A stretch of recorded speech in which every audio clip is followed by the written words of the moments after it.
Hi everyone, आज आम्ही इचलकरंजीला गेलो होतो फॉर्च्यून मॉलला मूवी बघण्यासाठी बॉर्डर टू. मग तिथं मी तिकीट काउंटरला तिकीट घेतलं. तिकीट घेऊन वरती गेलं. बॉर्डरचं जे पोस्टर होतं त्या पोस्टरसोबत मी फोटो वगैरे काढलं. फोटो काढून मूवी बघण्यासाठी मी आतमध्ये गेलो. आतमध्ये गेल्यानंतर जी मूवी झाल्यानंतर जी सनी देओलची जी एंट्री होती एकदम खतरनाक डॅशिंग होती. आणि इंडिया पाकिस्तानसाठी जेव्हा त्यांचे बोलणारे डायलॉग असतात एकदम जबरदस्त असतात. मला तर खूप आवडलं आणि बॉर्डर टू बी खूपच आवडलं. तुम्हाला कसं वाटलं ते नक्कीच कमेंटमध्ये सांगा.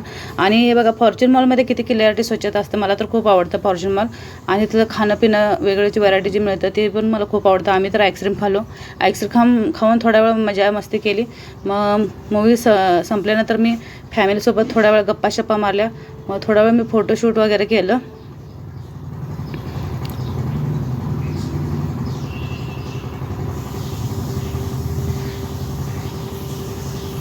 मग परत आम्ही घरी जाण्यास निघालो. बॉर्डर 1 मध्ये मी खूपच लावून होते. आता बॉर्डर 2 मध्ये माझ्यासोबत माझी मुलगी आहे.